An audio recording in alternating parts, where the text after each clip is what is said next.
The most we can say is that investors invest for profit. There is no basis to claim that we all care about social issues in the same way. So when it comes to environmental and social proposals, mutual funds have neither an information advantage, nor can they presume a common purpose on the part of their investors.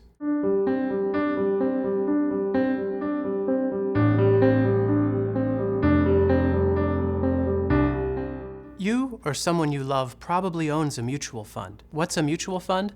It's a pile of money a fund manager invests in public company stocks. The money comes from you get the profit and loss from the stocks in the fund, but you don't get the right to vote those shares of stock. Corporate voting rights stay with the fund manager. Mutual funds now own somewhere around 1/4 of all the shares of U.S. publicly traded companies.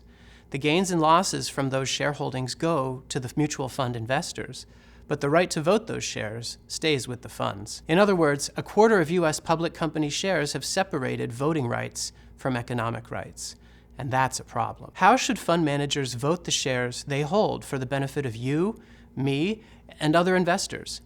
I argue that it comes down to two concepts: information and purpose. It makes sense for fund managers to vote on investors' behalf when they have better information than investors. But even when fund managers have an information advantage, it still only makes sense for them to vote when they can presume a common purpose on the part of their investors. Let's consider each of these concepts, information and purpose, in the context of some real-world questions that corporate voters are asked to decide. First, consider control contests.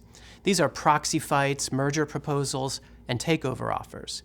How should mutual fund managers vote? Well, in control contests, the two sides produce lots of information.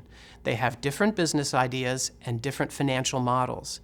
The fund manager is likely to be better able to analyze this information, if only because the manager does not suffer from the rational apathy problem that burdens most investors. Likewise, because the vast majority of people invest to increase their wealth, whether for retirement, college, or general savings, the manager can presume a common purpose on the part of her investors.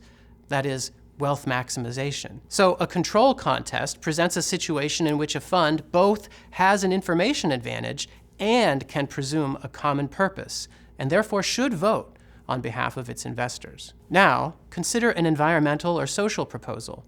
These are increasingly common proposals for companies to do something to benefit the environment or society generally.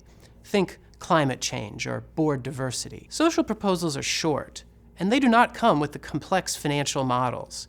Instead, they depend largely on one's own values.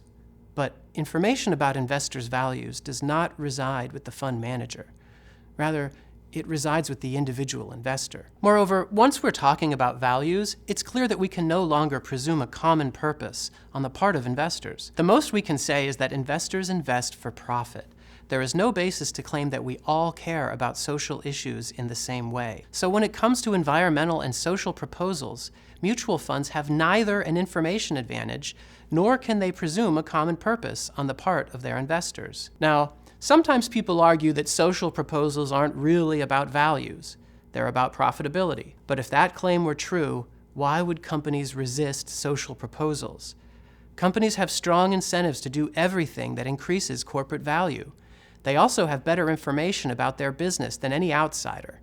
If companies are resisting these proposals, presumably it's because they won't increase corporate value. Therefore, if fund managers vote at all on environmental and social issues, they should just follow the company's recommendation. There's more to say here, of course, but as mutual fund ownership grows, it will be important for both policymakers and individual investors to grapple with how funds vote.